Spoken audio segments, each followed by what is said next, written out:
Good afternoon. On behalf of the Jewish Council for Public Affairs, or JCPA, I would like to welcome you to this really important webinar on policing and public safety and where we go from here.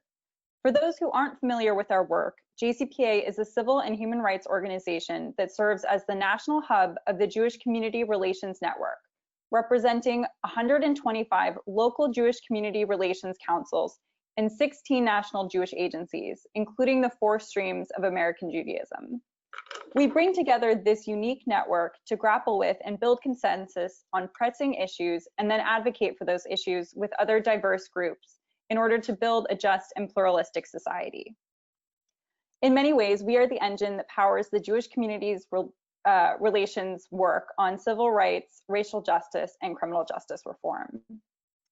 As part of our response to the murder of George Floyd, Breonna Taylor, and Ahmaud Arbery, and so many more, JCPA has pledged to work even harder to end structural racism in the US, particularly in policing, and to advocate for programs and policies that invest in community safety and well-being. In the midst of this global pandemic, nationwide shutdowns, and unprecedented political upheaval, we are also living through one of the largest grassroots movements since the 1960s. So I just want to pause and contextualize today's conversation against that backdrop. As we move together to learn and advance our dialogue and understanding of policing, it's important that we remember that the movement to protect Black lives is a broad one and far greater than policing or the work of any one individual or organization. And I want to challenge our viewers today to think about what we want our legacy, both as individuals and as a Jewish community, to be during this time. And that's why I'm so excited for today's panel. We'll start with the ins and outs, not only of policing and the role of police, but also how they police and what that looks like across different communities.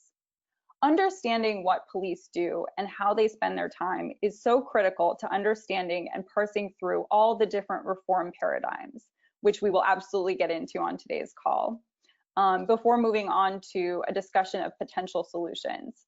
We'll also have plenty of time for Q&A. And on the side of your screen, you'll actually see a tab or a pull down for Q&A where you can type your questions at any time. And with that, it is my great pleasure today to introduce our esteemed panelists, Drs. Andrea Boyles, Robert Brown, and Alex Vitale. Dr. Alex Vitale is Professor of Sociology and coordinator of the Policing and Social Justice Project at Brooklyn College and a visiting professor at London South Bank University. He has spent the last 30 years writing about policing and consults with both police departments and human rights organizations internationally. He is the author of City of Disorder, How the Quality of Life Campaign Transformed New York Politics, and the excellent book that I am currently reading, The End of Policing. Dr. Andrea Boyles is a feminist race scholar, a sociologist, and critical criminologist. She is currently a visiting professor of sociology and Africana studies at Tulane University. Dr. Boyles is an expert on Black citizen police conflict, and her research includes neighborhood disorder and disadvantage, community development and engagement, and resilience and collective action. She is the author of two books, which are next on my reading list: You Can't Stop the Revolution and Race, Place, and Suburban Policing.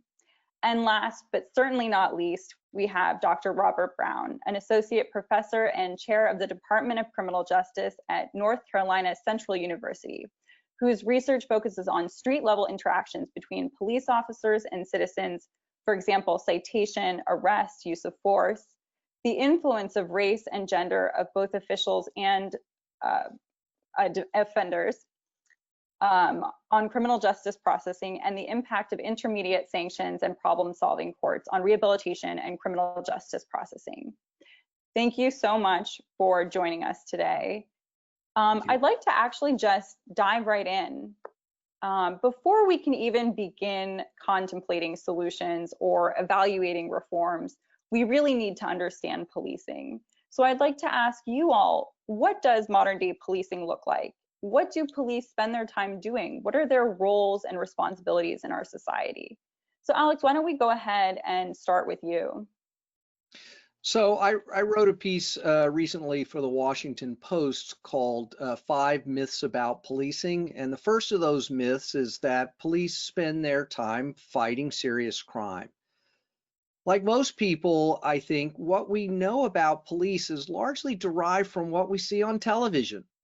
Both the television news and television dramas give an impression that police are spending their time chasing bank robbers, finding elusive serial killers, tracking down kidnapped children, using high-tech surveillance equipment and forensic technology to figure out who the bad guys are. But this kind of televised version of policing has very little to do with how officers actually spend their time every day. Time studies of police show that they spend much more time on paperwork than they do dealing with serious crime. They mostly don't even deal with things that have anything directly to do with law enforcement. They handle low-level noise complaints, parking violations, concerns about lost property, or they engage in kinds of informal enforcement, telling kids to move along, telling a panhandler that he can't stand on that corner. It turns out that the average patrol officer in the United States makes about 1 felony arrest a year. In fact, if they make 2, they're often cop of the month for that month. It's a rather unusual. So we have to get beyond this idea that the primary job of police is enforcing the law in a way that deals primarily with questions of violence and serious criminality. Even for detectives, most serious crimes are never even reported to the police. And of those that are reported, many are never even investigated.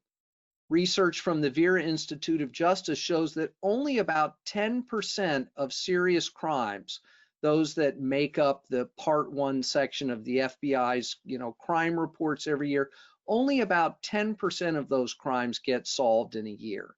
So this idea that the only possible way that we can deal with these kinds of problems is using police as we understand them today, I think really misunderstands the basic nature of what police do all day. Thanks, Alex. Do one of our other panelists want to join in? I'll go ahead and say that from my work and historically, well beyond my work, policing has meant, or at least police are the enforcers of government, the enforcers of the state, right? The state's agenda, their local government agendas. And so the angle in which I'm often accounting for, along with my other colleague panelists, is that the agenda has more than often been racist, very discriminative inherently since the onset of this nation, in fact. And so again, police are the most visible arm of the local government. They are the enforcers of the government's agenda.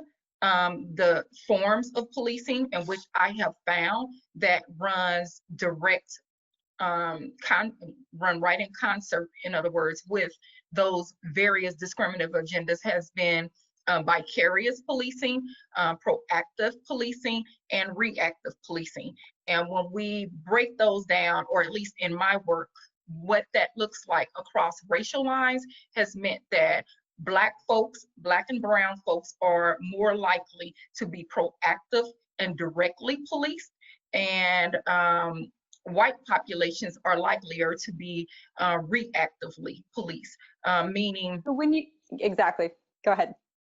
All right, so when I say proactively policed, meaning Black communities have historically been policed ahead, like in advance of anything taking place, aggressively policed as if inherently or already criminal in nature, which is the problem in and of itself for Black folks, particularly when I speak to reactive policing. I'm talking about for white populations, that means often comparably, their contact with police often is through 911, them actually eliciting the police, seeking them out, versus for Black folks, it has been involuntary, like policing imposing themselves into Black space, not necessarily invited or welcomed, but imposing themselves in that space, be it directly or physically through surveillance even, or making actual direct contact, meaning stops and so forth. The other thing that I found in my work is that Black folks comparably had been, many of them, in fact, all of them in my work, all the participants had been vicariously policed. And so vicariously policed means that it's indirect, but it is indirect policing that takes place based on stories learned through generations, through witnessing other Black folks be involuntarily policed, aggressively policed. So there are indirect experiences that have been handed down through generations, or that have been witnessed either directly, like in a neighborhood, or heard about through friends and and classmates or colleagues, or have even been witnessed by virtue of TV. So even in today's sense, we're watching all of this footage, we're watching all of these clips. Those are going to be vicarious, additional vicarious experiences for Black populations. The difference is that they are internalized. They're internalized and they become operationalized in Black life, in everyday experiences, as if they had been experienced or encountered directly. I mean, it sounds like you're saying when they witness this, or when they're, it's an ever-present force in their life, that is traumatizing. And when they see that happening, they think that could happen to me. Whereas I think for a lot of white populations, we look at, we see something on TV, we don't automatically think that could be me, that could happen to me. Right, vicarious experiences are internalized and they are accumulative. These experiences are cumulative for Black folks. So it's not that I just saw something today, but I saw something today that is coming on the heels of generations of stories passed down from great grandparents, aunts, uncles, and again throughout. So it's multiple layers by which they are having these indirect encounters that often follow up with actual direct encounters. So Robert, do you have anything to add to this before I want to move on a little bit? Sure. First, I want to make sure that we are clear in that the discussion that we are having is largely around policing at the local level. Piggybacking off of one of the points that Alex and Andrea made, many people learn about policing. Robert, I think we're having a little bit of trouble with your audio. Media, popular culture. So why don't we come back to Robert, maybe when his audio catches up. I want to dig into the racial disparities that Alex and Andrea, you both have touched on. Oh. Are you back with us, Robert? I think it's still catching up. Okay. So let's move on to the racial disparities in policing, and how, when we talk about structural or institutional racism, how that plays out in policing. So Alex, why don't we go ahead and start with you again? Okay, so we have these kind of headline issues about racial disparities in who's being killed by the police, and we do have over 1,000 people a year being killed by police, and actually the group that is the most per capita killed by police are actually Native Americans. But then we hear these arguments about, well, the numbers reflect the involvement in crime and things like this. But the problem is so much deeper than these headline issues. It's a problem not just about those 1,000 killings. It's about 10 million arrests a year. It's about hundreds of thousands and sometimes and really millions of traffic stops, pedestrian stops, and low-level interactions between police and the public. And so the racial disparities also shouldn't just be understood as problems of individual officers making bad discretionary decisions. That's the kind of logic that leads us to things like implicit bias training, which has absolutely no evidence to support it and really is a distraction from the fact that A, we have some problems of explicit racial bias in policing, but also there's a deeper problem. And that is the decision by politicians to turn the problems of Black and brown communities over to the police to manage, so that wealthier and whiter communities have their problems dealt with in different ways, not through criminalization, but through public health interventions or just by family dynamics and the personal resources of folks. So when we say that the problems of drugs in Black communities need to be dealt with by narcotics units, but the problems of drugs in wealthy suburban communities get dealt with through drug treatment, we automatically produce racial disparities in policing. And if we look across the country, we see that African Americans are 4 or 5 times more likely to be arrested on a drug charge than a white person, even though drug usage rates, overdose rates between the two populations are essentially the same. So a lot of what the current kind of movement about policing is about is not to try to jigger with those individual level officer decision-making processes, but really to ask more fundamentally why Black and brown communities can't have access to the same kinds of resources as less intensively policed white communities experience. So Robert, are you back with us? Are you still having some? Can you hear me now? We can hear you.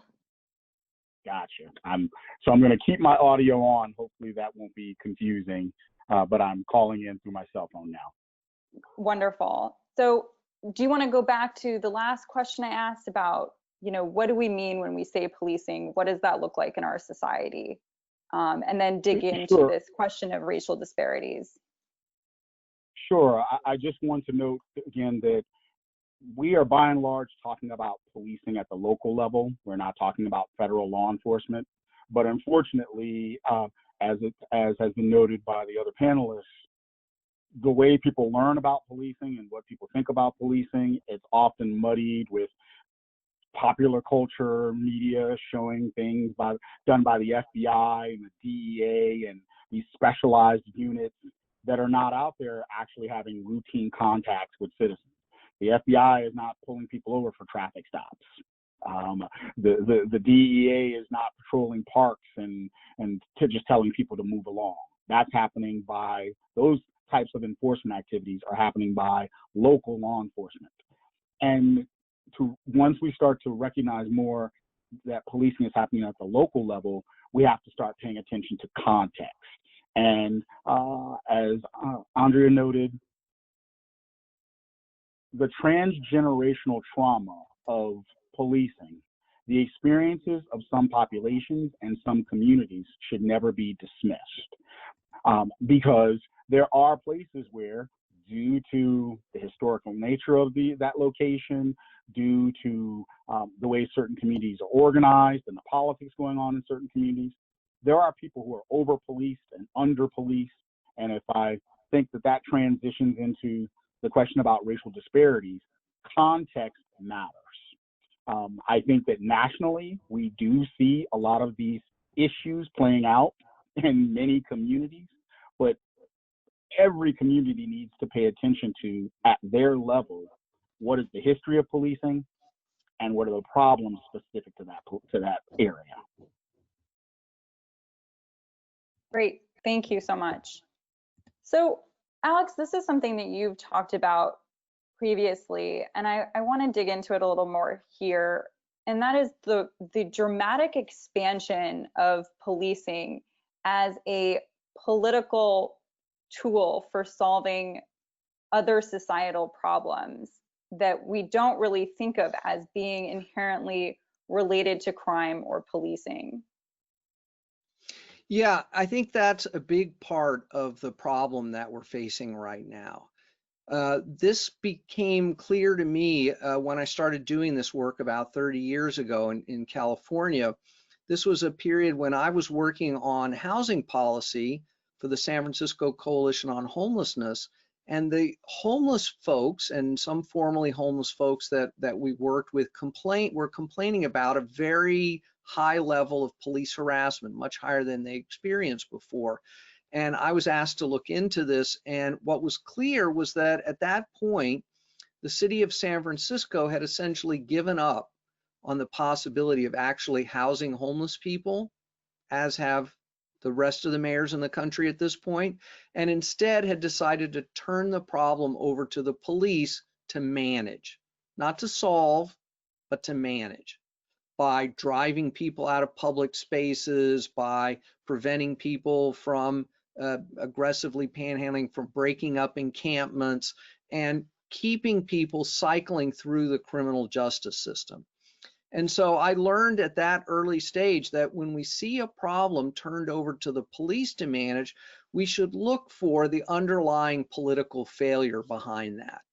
And what's happened over the last 40, 50 years is that in response to global competition and deindustrialization, local cities in particular have given up on the possibility of solving social problems and have used the limited resources they have to actually subsidize the already most successful parts of the economy, to do their downtown development deals, their real estate deals, to subsidize a corporate headquarters to move in, and then dismantling any kind of social safety net because they're broke from all these subsidies going up the economic ladder.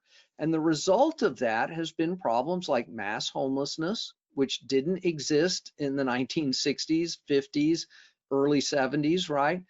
Created mass homelessness, mass untreated mental health and substance abuse problems, mass economic precarity that has driven people into black markets like drugs and sex work and stolen property. We've got failed schools because of defunding of schools. And then instead of fixing those schools, bringing back counselors, extracurricular activities, we filled the schools with school police. So policing has expanded into all of these areas to manage the consequences of a set of economic policy decisions that really don't serve the interests of large parts of the population. And so when we ask, like, what do police do all day? Well, what they're doing is managing those social problems more than anything else. In New York City, the NYPD goes on 188,000 emotional distress calls every year. That's about 500 a day. It's become a huge part of what they do. And when we add in managing complaints about homeless people and kids with nothing to do and drug crime, right? This is really how police spend their days. Thank you so much. That was very informative. Andrea, Robert, do you have anything to add or anything you want to build on that conversation? Tammy, will you repeat the question? I want to make sure that I'm answering it adequately. The question was about, I want to dig into the enormous expansion of the roles and responsibilities that we have turned over to police.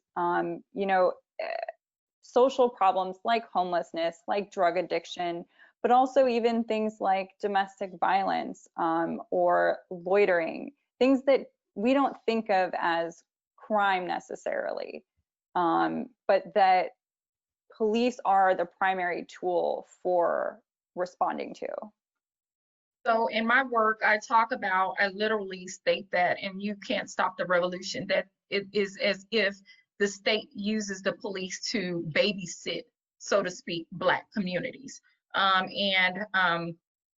That too is very racist in the idea that Blackness has been constructed, socially constructed in such a way, the idea, how people think about Blackness, how it's defined, as if Black folks are inherently or pathologically criminal and unable to, lack restraint, or unable to, or exist sort of as children, irresponsible children that stand in need of white regulating, white chastising, that kind of thing. That is a very enslaved historical mentality. And so again, while we are in 2020, the idea that Black folks are still based on that constructing of what Blackness means, what being Black, how it is defined or how it was constructed and created, the idea lingers, right? There is still this underlying mission or agenda or ideology that persists that suggests that Black folks are like, sort of like unkept, untrained, pathologically, inherently criminal children that can't do right, and accept that white people step in and teach them or reshape them, mold them, help them to be,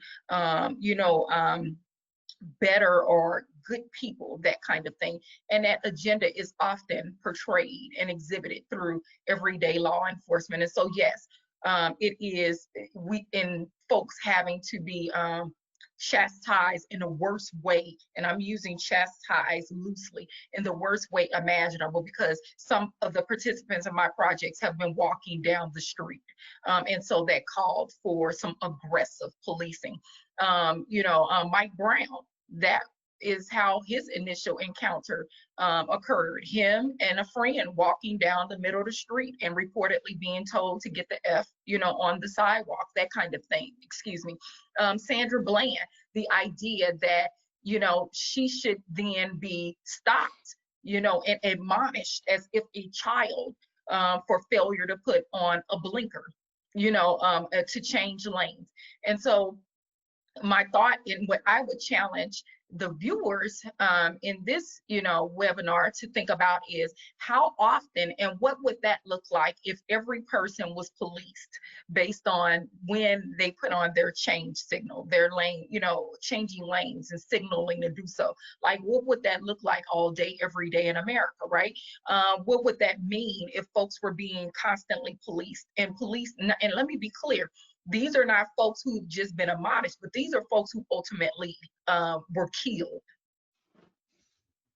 And so these are the distinctions I want to make clear. The encounters in and of themselves are very, it is still a plantation mentality by which Black folks still come to be encountered and come to be admonished or chastised in those encounters. And then the end of those encounters results in, in murder. And so it is in that space that everyday interactions can easily land Black persons dead or incarcerated. So, go ahead. Oh, Robert, we don't have audio for you. We do might not, have we to can't hear make you. sure the phone app is open. Can you hear me now? Yeah. Yes. Hear me now. We also need to keep in mind where we are historically in policing. We are creeping up on about 40 years of whatever community policing is. And within that, we have been dealing with the period of homeland security being a part of local policing. Since the 1980s, the role of the police, the role of the street officer has been expanded to where we encourage them to pay attention to the little things. We have actually encouraged their use of discretion. We have encouraged and supported hey, stop something small before it turns into something larger. So that makes it okay to do what most people think of today as stop and frisk, check someone out. And it's okay to do so proactively because you might prevent crime. You add to that what has changed in our priorities and our outlook on things after September 11th. We have really created an environment where when officers are so proactive to a point where they may be violating people's civil rights, where they are arguably heavy-handed with folks, we condone it because, well, it could be stopping something worse from happening. So as things have evolved in policing since the 1980s, we've actually given law enforcement officers at the local level even more leeway to do things and to do things that we don't necessarily check until there's a controversy like a bad incident caught on video. So I think this is actually a perfect jumping off point to talk about why people seem to be so dissatisfied with even some of the core functions of policing when we think about policing, like their response to violent crime. And if we could dig into that a little bit more and really focus in on, are police solving crimes? You know, how are they doing when it comes to violent crime? I'll say that what I have found in my work is that Black folks are not only aggressively policed, but, you know, as many of my colleagues have also mentioned, Black folks are under policed as well. So even if we were going to have a conversation about, you know, crime fighting or what have you, you know, even in instances where Black folks have needed the police and actually dialed 911, looking for them, they either did not show, which is common, they did not show at all, or either they came dangerously late, or when they did show, they showed up and they really didn't focus on the call, the purpose of the call in and of itself. They showed up and they criminalized the folks who reached out for the help. I will tell you, as an ethnographer, one of the very first, or one of the many interviews, even in my first book, Race, Place, and Suburban Policing, as soon as I pulled up to do the interview, it literally with the participant, the police there were like 3 squad cars in the participant's yard. And the participant, and there was a long sort of a very loud exchange. I actually wrote about it. It's in the first couple pages of the book, where I talk about how the participant he was literally screaming from the backseat of the police car, begging me to lock his door. He did not want them near his house. He didn't want them in his house. He couldn't find his keys. My point in using it is to say this. They ultimately asked me to do it. The police did. They actually beelined to my vehicle and asked me if I would lock his front door. The reason why is because that reflects distrust. He didn't want them in his house because folks have reported being free case. People have, and when I say free case, meaning have drugs planted on them, all sorts of unseemly, you know, and this was not necessarily a 911 call for him. But the point that I'm trying to make is that somehow when police enter into Black space, be it aggressively police or under police, there is a long-standing fear that even if folks have actually sought them out, they're going to be ultimately criminalized, which goes back to what I spoke to earlier about the social constructing of race, right? The social constructing of Black and Blackness, and the idea that Black folks are inherently criminal. So even if someone Black reaches out for help and literally seeks and finds themselves in danger, the police, there is a differential response when it comes to them, because the idea is that either you are the perpetrator or somehow you are still less than, to the degree that you're not going to receive the same amount of policing as the counterpart. Black women have been identified as not really historically as not even rapeable.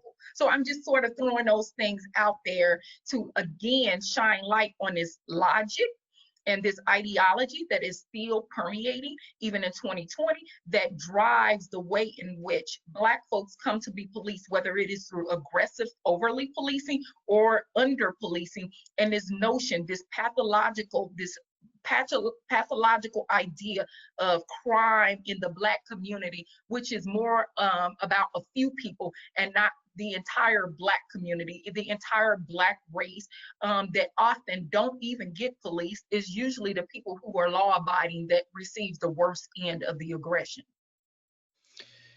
You know, this is especially true when it comes to domestic violence. We hear all the time, well, we have to have police as we think of them today to protect people from domestic violence.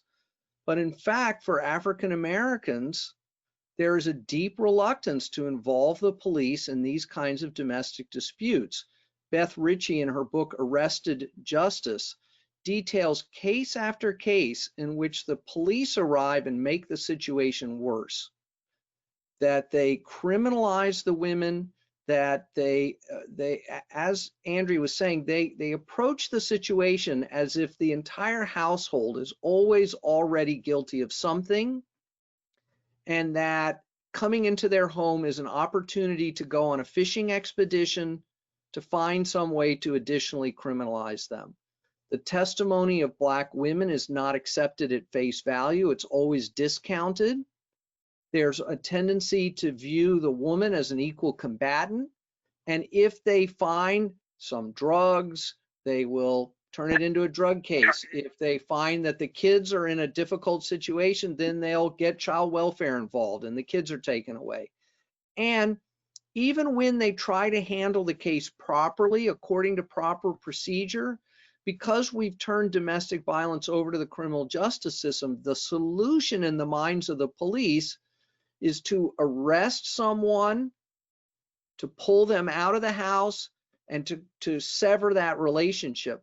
But when we talk to women in these situations, mostly what they want is they want help for their families. They want resources to try to keep their families together. But what the criminal justice system does is it grabs the man usually and puts him in the criminal justice system, which actually just breaks that family apart. And so women don't want to call the police.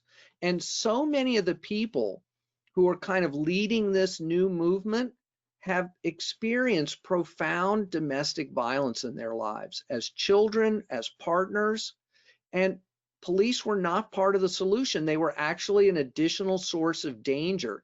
And so what they're really demanding is that we come up with better solutions. Community-based interventions to support families, to support victims, so that we can actually repair these harms rather than just putting more people in prison. So I actually want to get back, Andrea, to you into this notion of under and over policing and really what that means, because I think that's a little bit of a new concept and sort of paradoxical. So can you break that down for us? So over policing in the Black community would be this special, extra emphasis that is often placed on everyday. You know, I talked once before, often I'm talking about, you know, this expectation of Black etiquette, like a particular kind of etiquette that is expected, or behavior or manner in which Black folks should exist. So that can be in body language by which Black folks get policed. That can be in tones of voices, right? You sound aggressive, right? By which Black folks are policed. And sometimes that's by the police. And let me go further. Sometimes that's by white populations in general. And so then there is the facial expressions. You look angry, right? You know, and so all of these things, whether it is an actual, you know, from the legal to extra legal, you know, body language and otherwise, there is not one part of a Black person's existence that is not under the scope most of their everyday experience. And so our hair, we are policed on the basis of our hair texture even, and all those things. And so someone would say, well, what does that have to do with law enforcement? Well, if someone is walking around with long locks, you know, then, and they are, their hair is quote unquote very ethnic, so to speak. Those kinds of things spill into profiling, you know, some young man with long, you know, dreadlocks or what have you, long locks, and, you know, and that kind of thing, that, you know, he looks the part. And so what does look the part mean? You know, so it is every part of who we are. And so I talk about this etiquette, right? And so if I had to give some historical significance to that, I'm always deferring, because history matters, I'm always deferring to, you know, slave codes, black codes, and Jim Crow laws. Why do I refer to that? Because that is a space, that's an opportunity for folks to understand that, and I think it's hard for people to wrap their mind around there being two forms of policing, right? Or different policing. No, that is actual tangible legislation within our nation's history by which there was a one separate set of codes and rules and expectations to govern Black people, and then another that looked totally different and didn't fall within those, you know, those guidelines for white people. So that meant things like stepping off the sidewalk to let a white person pass by. That meant things like Black folks couldn't gather in, you know, there could only be, there couldn't be Black gatherings because the suggestion of such meant maybe an uprising. That also meant things like, what church services and things look like, where you could be, and under what circumstances could you be there. It was a way in which Black behavior, the way Black folks carried themselves, and, you know, it was constructed and implied and enacted in a way to make sure that there was not one part of then enslaved Black person that was not somehow captured by law. That is still sort of the idea, even in today's terms. So then when we say under, excuse me, under policing, what do we mean there? Because I mean, it sounds like police are all over the place and they're constantly monitoring what you're describing as behavior, appearance, activities. So how are they under policed? Thank you for reminding me. I left that part off. So the first part I talked about is the over policing.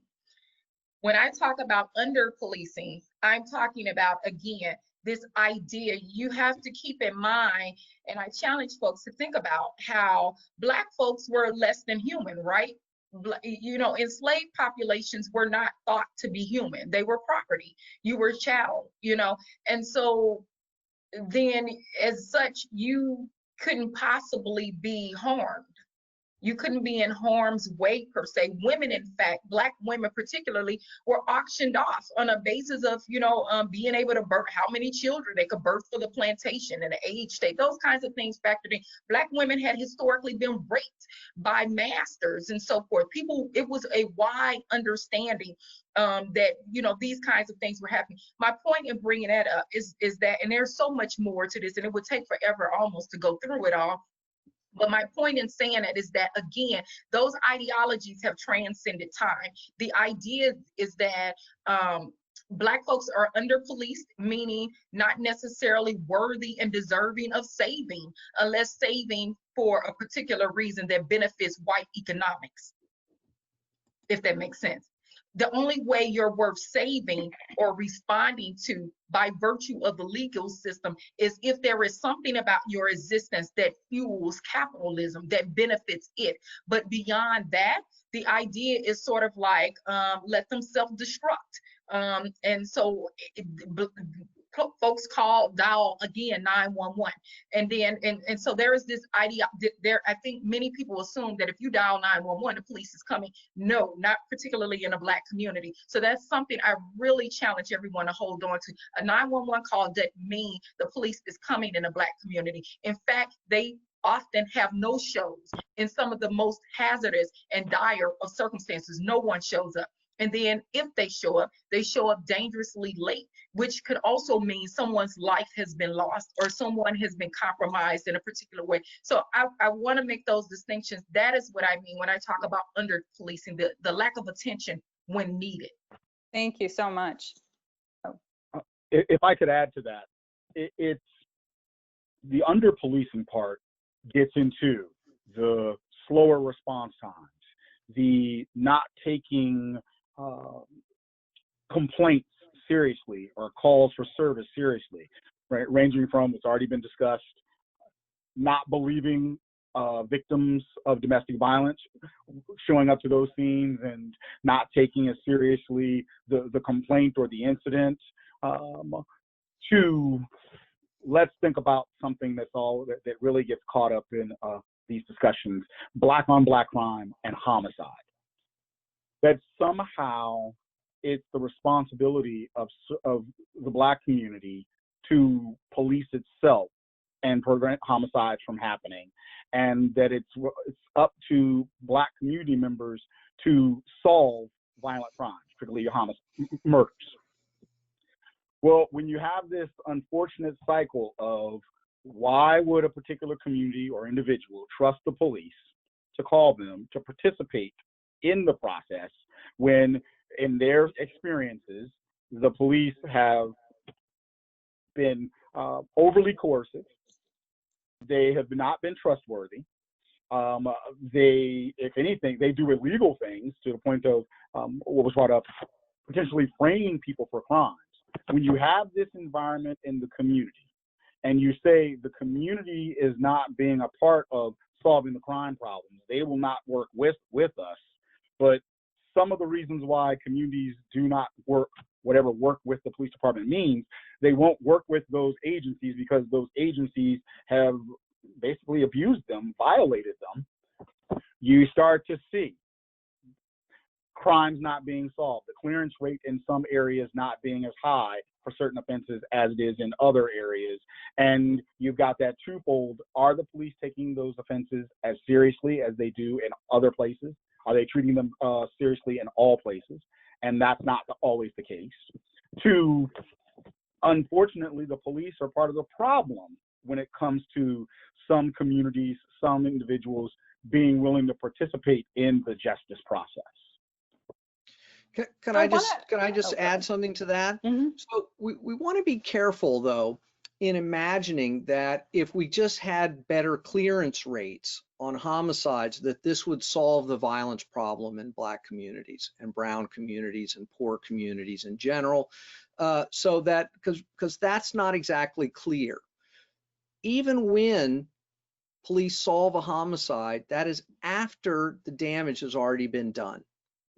And homicides are not usually repeated. They tend to be very much kind of one-off things. And so then you've put that person away in the criminal justice system, but the underlying conditions in the community that are producing that violence still remain completely unaddressed.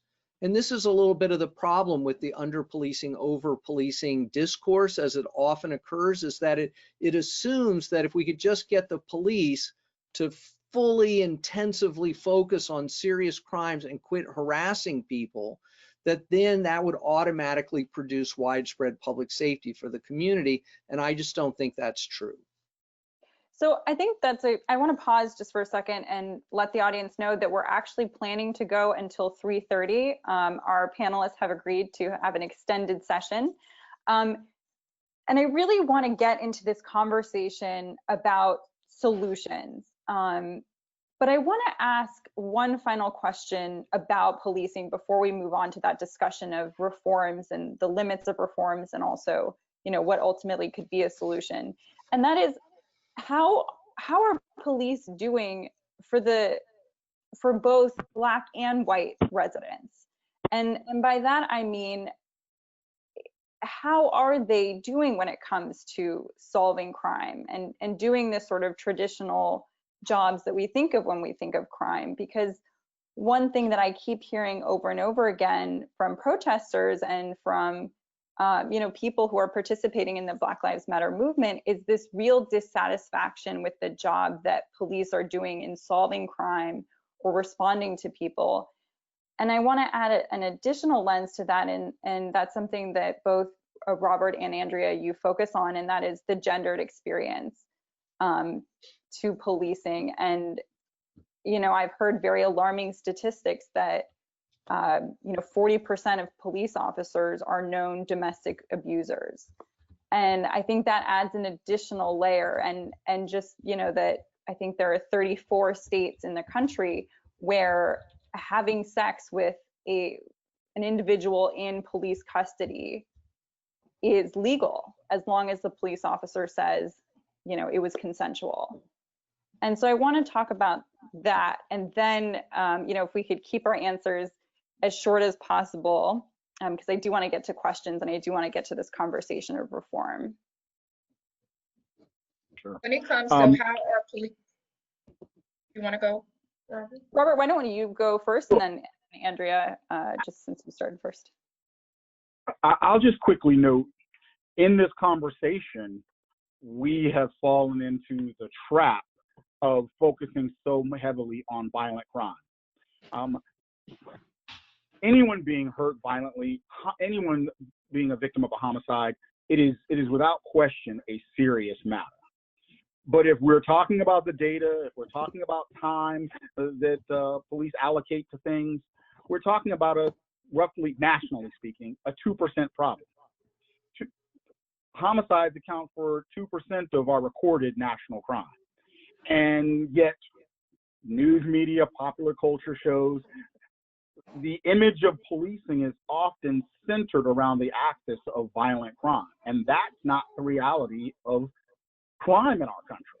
If you really want to pay attention to it, property crime, that's the bigger problem when it comes to frequency. And we do a terrible job of clearing property crimes. According to the Uniform Crime Report, we clear roughly 17% of property crimes compared to 45% of violent crimes. And that makes a bit of sense, given that violent crimes, someone did something to someone else, there's someone who's identified, there's a greater likelihood of being able to track that person down. But someone breaking into your home and stealing items, we don't know who did it. Oftentimes, we find out about it much later after it happens, so the infamous trail is cold. So even our conversation about crime and policing, we focus on the thing that happens the least often. And that distorts our discussion about what good policing is and effective policing outside of the issues of, we never want to see the police abuse people's rights. We never want to see people die at the hands of the police, particularly when they've done nothing wrong. So I guess I'll add to what he said, Robert said, in that policing, crime tends to be a red herring. This idea, so let me be clear. Let me say this, crime is a problem. It is, I would never suggest that, we should just be matter of fact about it, in a sense. I would also say that homicide and assaults and things like that, like, in the Black community, those that occur, we do want that to stop. That too is a crisis in the Black community, and in fact, I'll go further, as a person on the ground who heard the first and earlier of the calls of action in Ferguson, that was actually included in some of the calls of action. The organizing calls also included interpersonal neighborhood violence. It wasn't just about tackling Black citizen police conflict, but here's why I say crime is a red herring, because more often than not, you don't hear about that. You don't hear that being attached to the initial or earlier calls of action. The part that gets focused on is the part that deals directly with Black citizen police conflict. And so it strategically gets played, this idea about crime in the Black community. How is that being addressed? How is that being attached? These ideas about Black folks not caring anything about criminality in the Black community. In fact, they harbor, criminals and so forth, or they only are concerned about Black life when it comes to Black lives being lost at the hands of law enforcement, those kinds of things. All of these become extensions or become convenient narratives that sort of further these ideas of fear, perpetuate these ideas of threat, when it comes to Black people and when it comes to spaces that Black folks occupy, so to speak. And so it is in that same space that then those narratives get used falsely, used and applied to further these stereotypical ideas of a Black criminal pathology, and also leveraged to be justification for why there should not be defunding.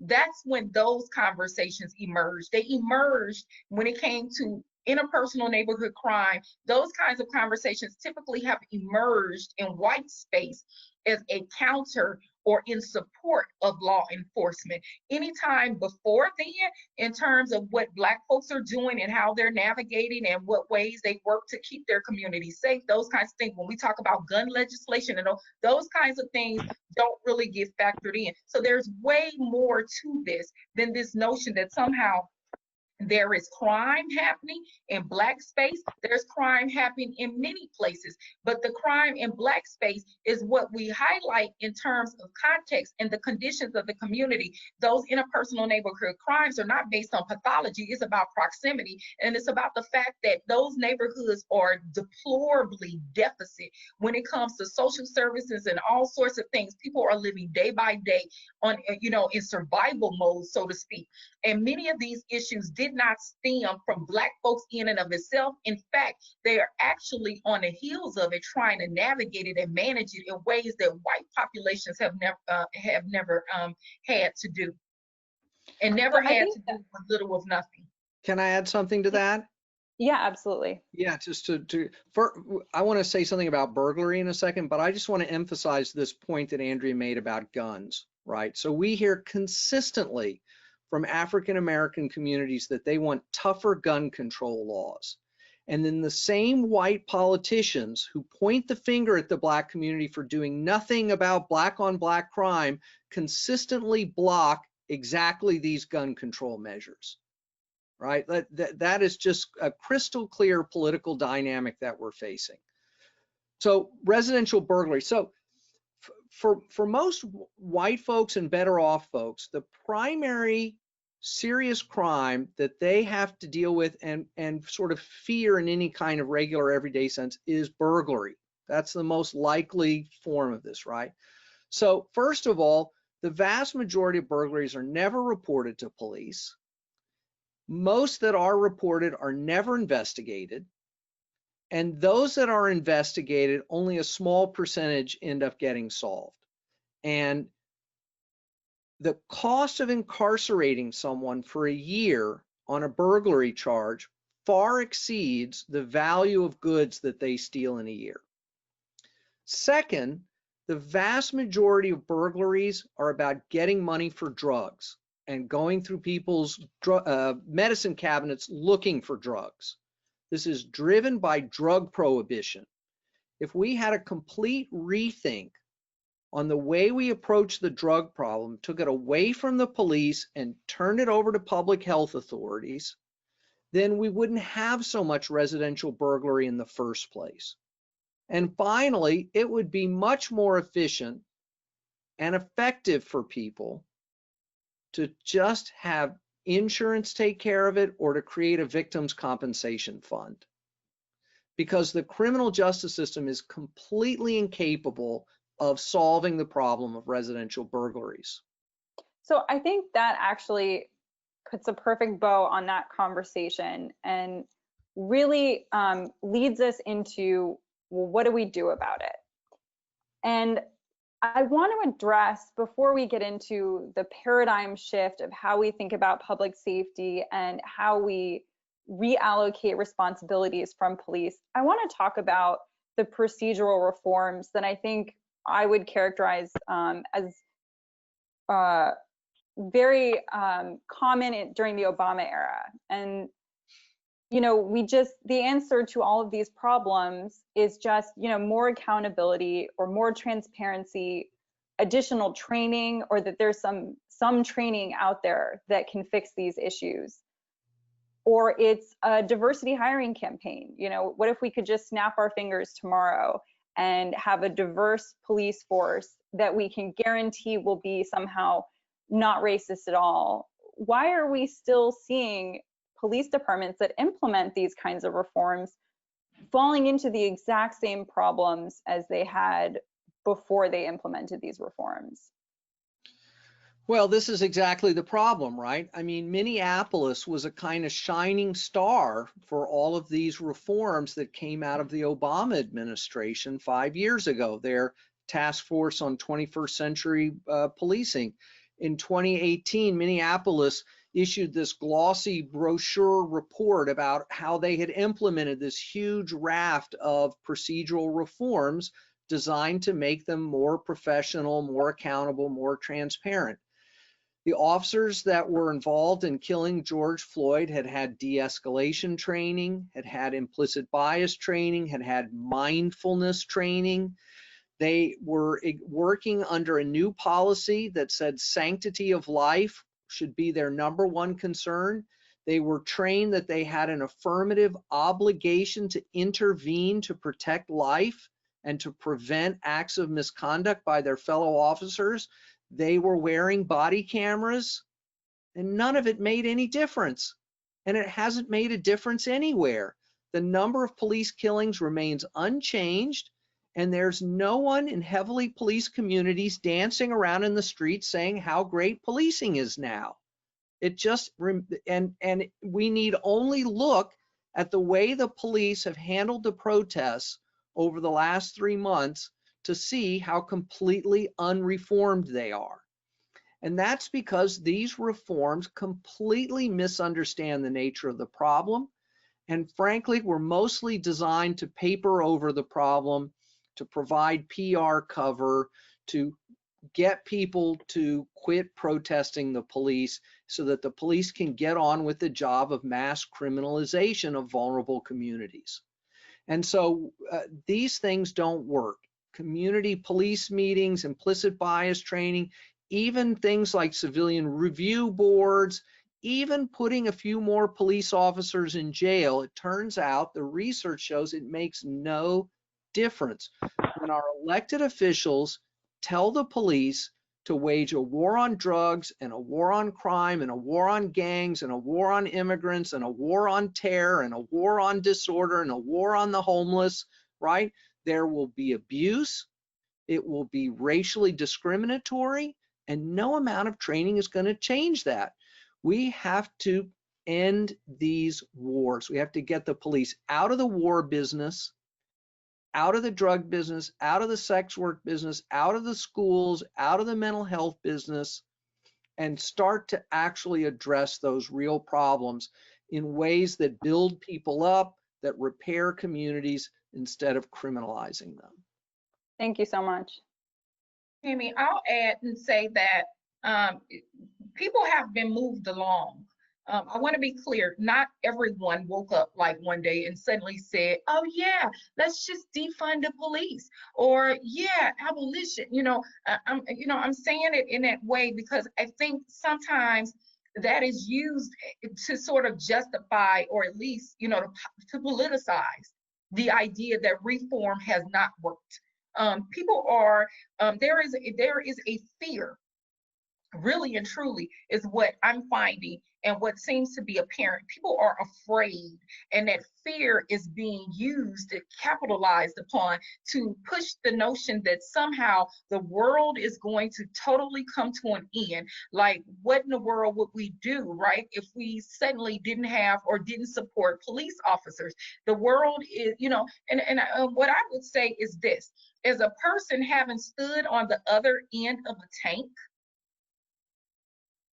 in a regular neighborhood, yeah, your perspectives start to look very, very different. A lot of things change. The game changes in more ways than can be understood. And so I guess my point to you is this: there is not a Black monolithic thought, right? And so where folks have, there's been this long-standing history of abolition in the Black community, and rightfully so.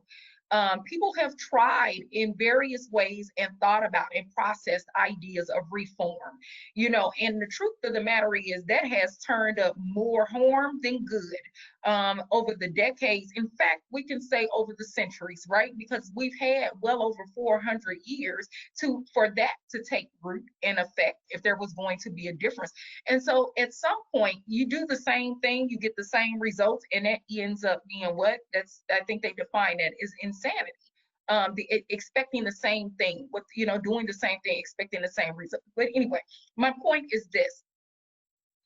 It is a hard pill to swallow, as a person, as one of many Black persons all over this nation who have been on the receiving end.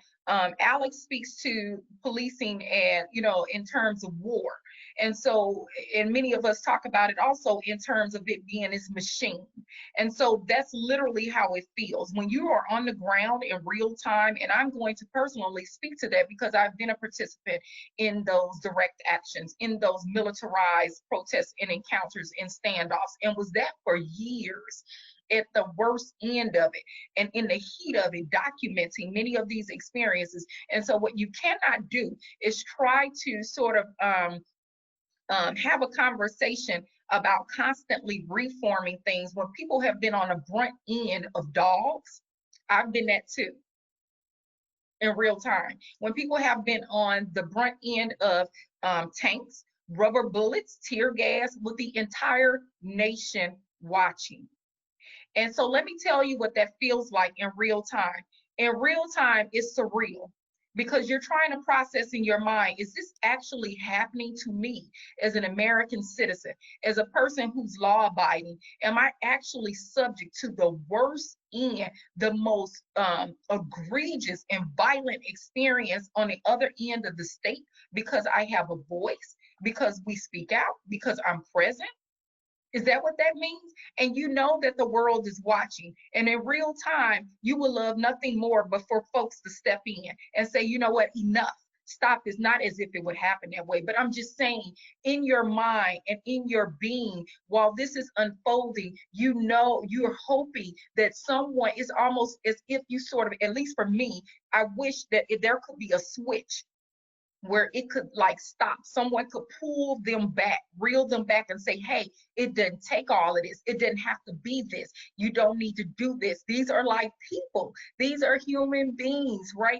The fact of the matter is that doesn't happen. And this is with the world watching. No one steps in.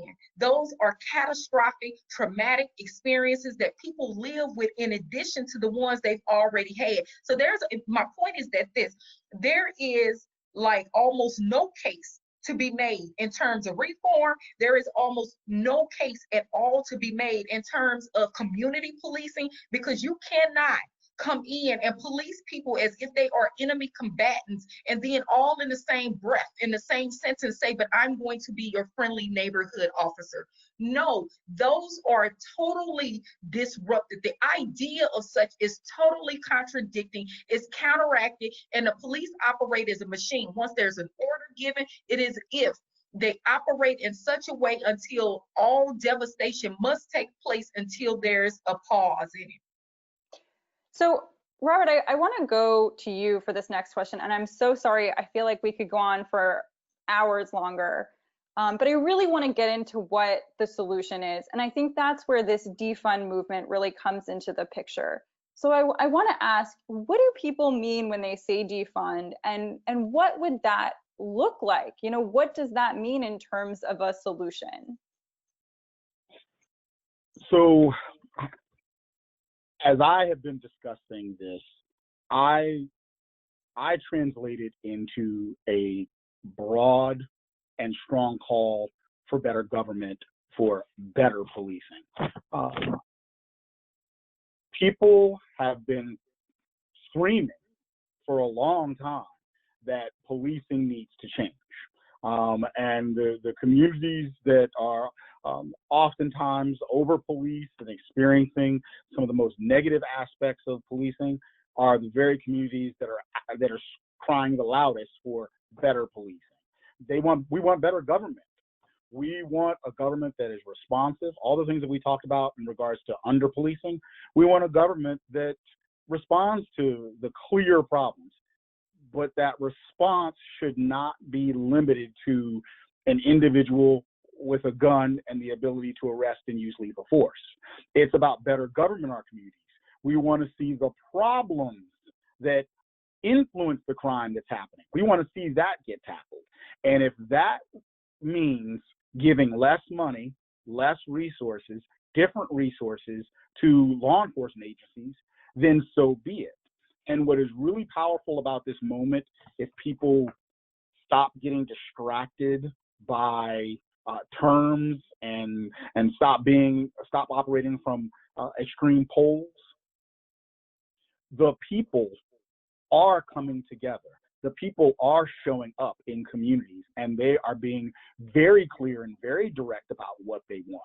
Something that under the guise of community policing, oh, we want to hear back from the public. We want the public to be partners. But what's happening today is the public is showing up and they're demanding from their elected officials and they're demanding from their law enforcement agencies, we want things to be done differently. Stop killing us is just one point. Dealing with the things that are going on in our community that relate to all the crime problems. That's what people are actually asking for. How can local governments redirect funds so that we deal with the mental health issues that everybody in the community and actually everybody in government knows exists, but we've been handing off the ball to the wrong entity of government to deal with it, the police. I think that to move forward, both as a system and for these conversations, we need to recognize the problems and we need reconciliation. And then we need to move into looking at the different problems. As Alex pointed out, body-worn cameras, 21st century policing strategies. They were reasonable ideas. They just have been poorly executed, and we need to be honest that several of them, there's not a lot of evidence that they work. Intuitively, they might make some sense, but we need to be honest that we do not have a lot of evidence that they work or work the way that we think they would work. Just a quick example, body-worn cameras. What's the point of having officers wear body-worn cameras? Record what happened. Okay, when things happen that we believe are inappropriate, if officers are not accountable, if agencies don't change based on the things, to address the things that were recorded, what was the point of investing in the technology of recording these incidents? What faith should the public have that just because the incident is going to be recorded and it's recorded by the state, it's a state captured video, like an in-dash camera, in-dash car camera, if the right things are not done based on the information that was captured, we lose trust and we've invested a lot of money for what? I'll so stop Alex, there. I want to bring you into this conversation as well, because I know you've worked for a long time on the concept of getting to a point where we no longer need police. So tell us more about that and how this defund movement fits into that, and what an ideal police force or whatever iteration we think we need would look like. So, I've spent the last 3 years crisscrossing the country. I've been in about 20, 25 cities a year since the book came out, working with folks on the ground who are part of this movement of trying to reimagine how we produce public safety. And that's really a crucial part of this, right? This is a public safety movement trying to figure out how to make communities safer.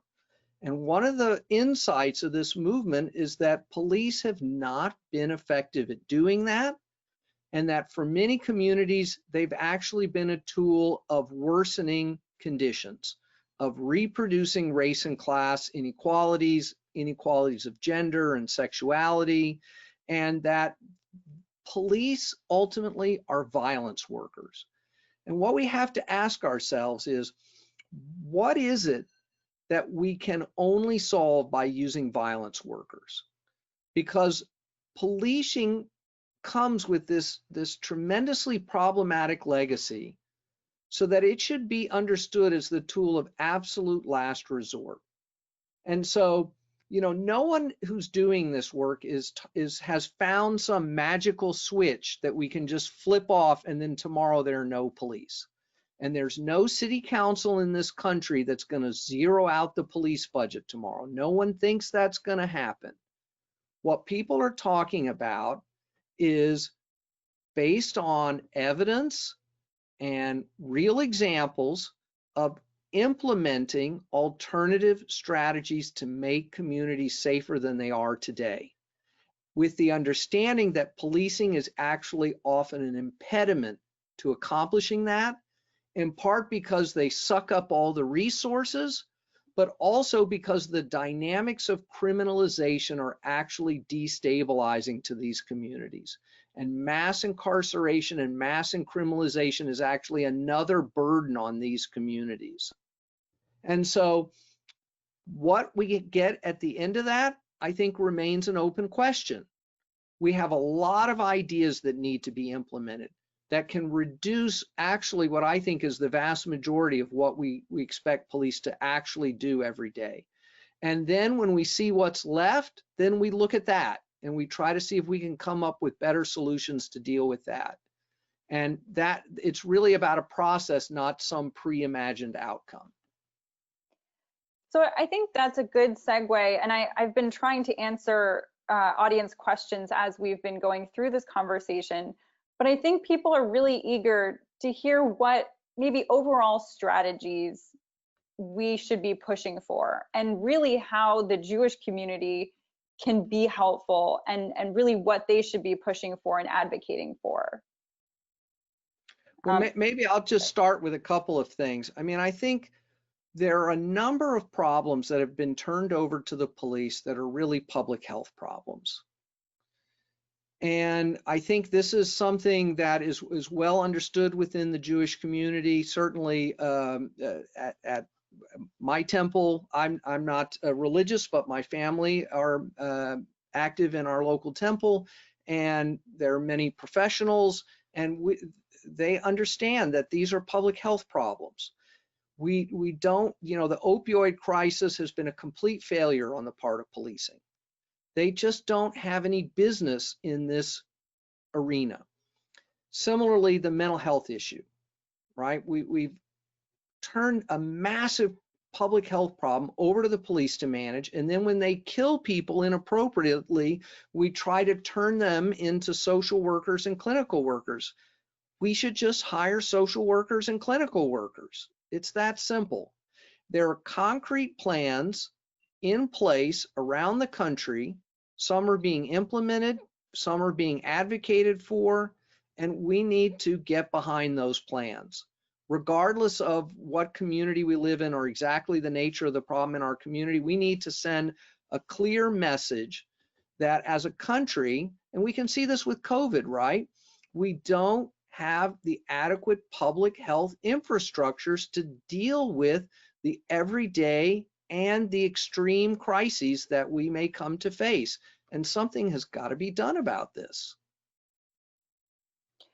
So, I would say, oh, go ahead. No, and I'm just going to ask you to keep it short because I have a few more questions that I think would be really helpful for folks to hear from you on. I would say another thing that can certainly be done that my community is pushing, and that's reparations. We keep kind of dancing, you know, as a nation around that issue, and people are, you know, one after the other coming forward and saying, yeah, I support reparations. We're drawing up, you know, some legislation to look at it or explore it, you know, and on and on.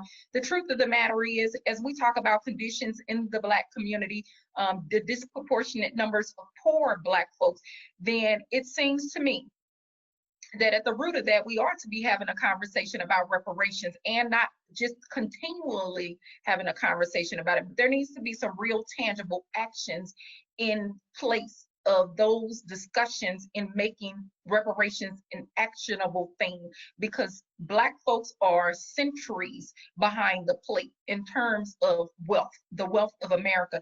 In fact, it is so important, and it needs to be highlighted in every way imaginable, that this nation, the wealth of this nation, exists on the backs of Black people.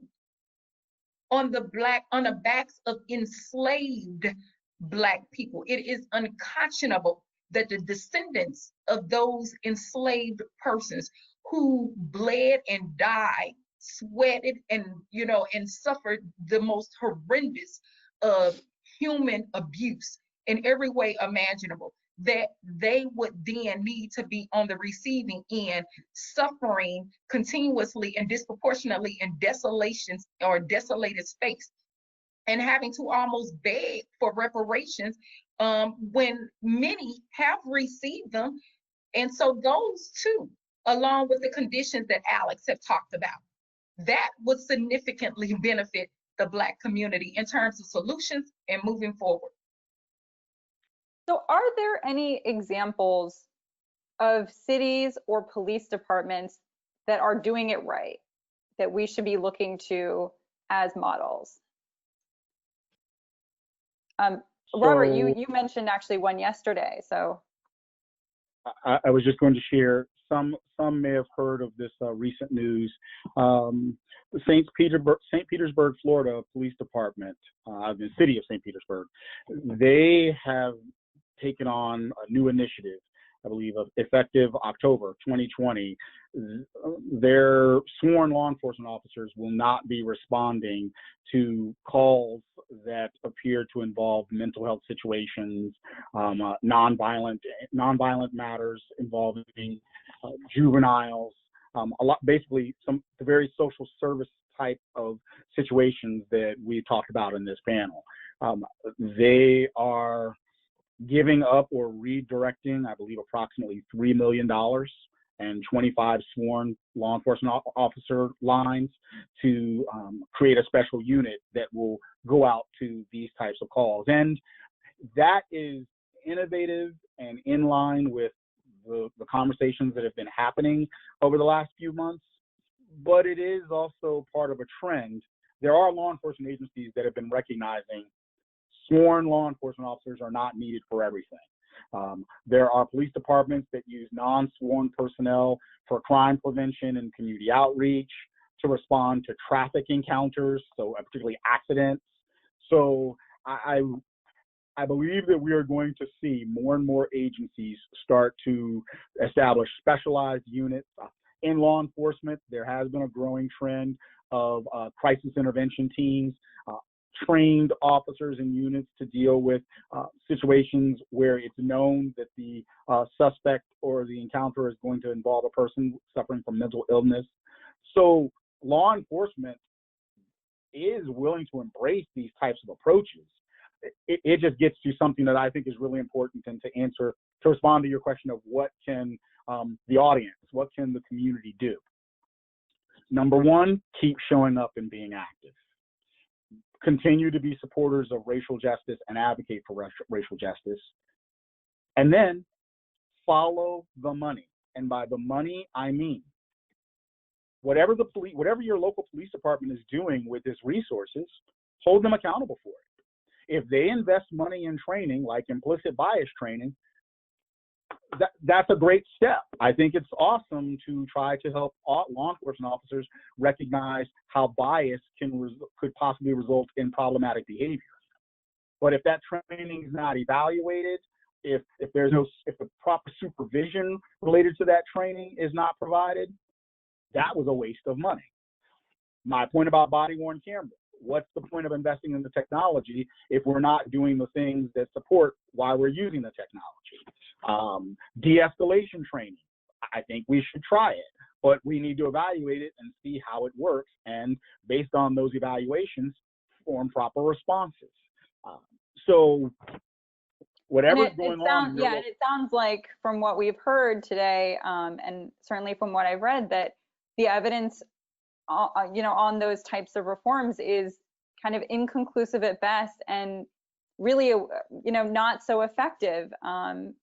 We might see some marginal positive results, but really for the amount of resources and kind of effort to get these programs up and running and the amount of attention that we give them, it doesn't seem like they've been all that effective, especially, and I think the best evidence for that is just where people are right now. I mean, how they're feeling about police. Tammy, can I add?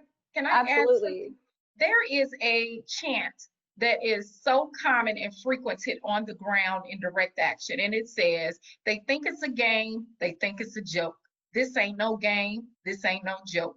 Over and over and over, you can hear that being bellowed at times in direct action. The reason being is because some of those things that, Robert have talked about, they've become just boxes to check across departments. It's just saying, check, we got body cameras, check, we got, we've put this in place, check. There's nothing substantive. There's no real change, substantial change that have come out of it.